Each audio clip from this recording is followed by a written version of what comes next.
Barcelona, a city of sun-drenched history, of fiery passion, and now a crucible of Formula One chaos.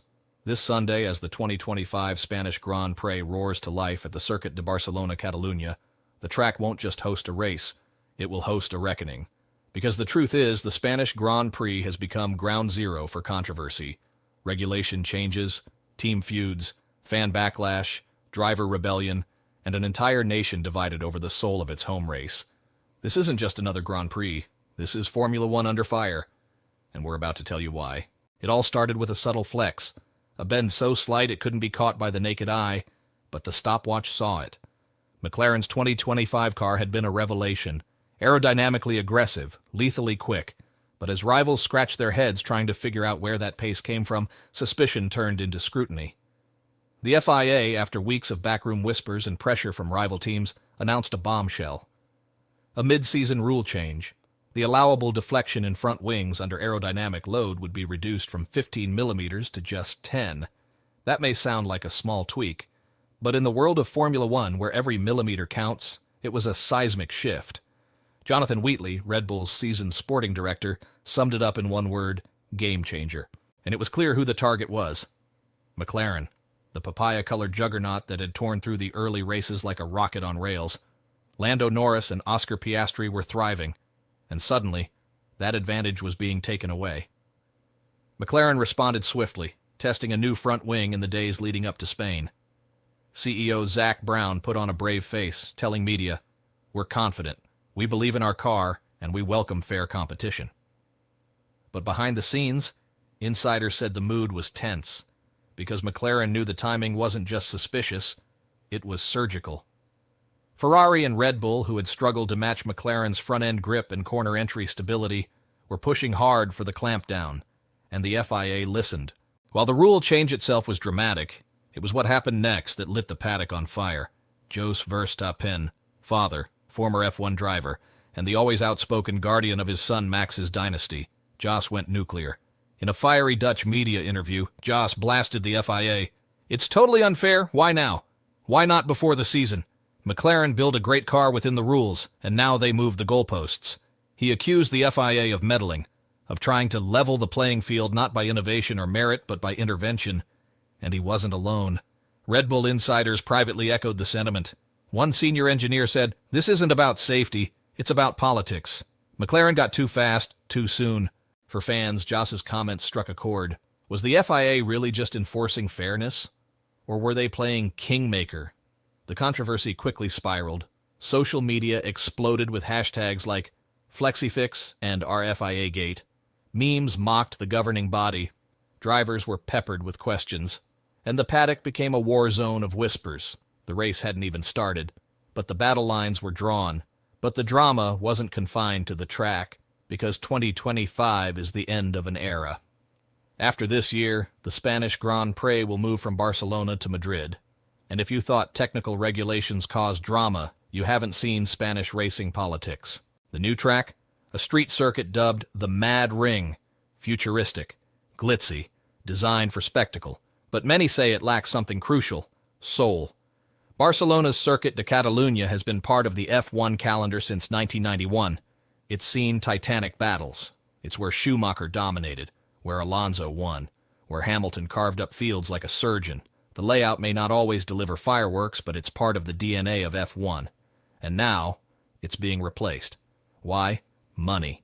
Madrid's bid came with more sponsorship, more investment, and more government backing. But what it didn't come with was widespread fan support. When the virtual lap of the Madrid was released, fans were appalled.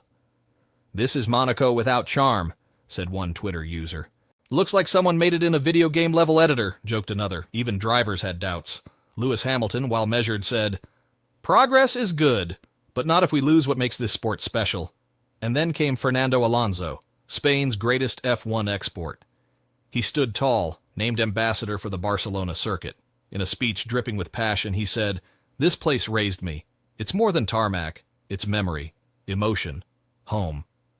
The grandstands roared, and suddenly the 2025 Spanish Grand Prix wasn't just a race, it was a farewell and a protest. While the outside world screamed about wings and circuits, inside McLaren, another storm was brewing. Lando Norris, Oscar Piastri. Two prodigious talents, one team, and just 3 points separating them. This was supposed to be McLaren's dream year, but as their lead grew, so did the pressure, and cracks began to show. At Imola, team orders were questioned. In Monaco, tensions flared over pit strategy. On paper, they're united. But behind closed doors? One McLaren insider put it bluntly, they're racing each other harder than anyone else. It's getting personal. Zak Brown, ever the diplomat, has insisted the team is in harmony. But harmony doesn't win championships. Relentless speed does. And both Norris and Piastri want to be McLaren's chosen one. Barcelona will be the next chapter in their duel. And with new front wings, new variables, and rising pressure, it could explode. Meanwhile, in Ferrari red, a legend is trying to silence the noise. Lewis Hamilton. After joining Ferrari in the biggest move of the decade, expectations were sky high.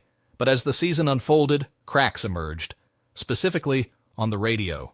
Clipped exchanges, tense tones, delays in strategy calls, and the rumors started. Hamilton is at odds with his race engineer Riccardo Adami, one headline blared.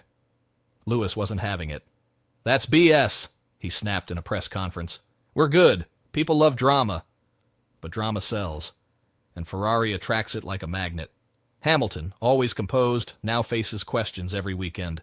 About leadership, about chemistry, about his future. He has one answer. I'm here to win. And Barcelona could be where his season turns. Or derails. Red Bull isn't just battling on track. They're battling the clock. Because one of their biggest gripes about the flexi-wing rule change isn't what changed. It's when. The FIA delayed enforcement of stricter testing until Spain. Not earlier, not later. Right as McLaren was pulling away. Christian Horner, choosing his words carefully, said, "We just want consistency, transparency. That's what this sport needs." But off-camera sources say Red Bull feels targeted, manipulated, and now they want revenge. Not in court, on the asphalt. Just when the paddock thought it had seen it all, a Monaco radio message set off alarm bells. Gabriel Bortoleto, Sauber rookie, was caught saying he'd put Antonelli in the wall. A threat? Or just heat-of-the-moment trash talk? Bortoleto quickly clarified, "It was edited. It's not what I meant. Kimi and I have respect." But the damage was done. In a sport where image matters, one soundbite can define a season. And for the rookies of 2025, the spotlight burns bright and hot. So here we are. One of the most iconic circuits.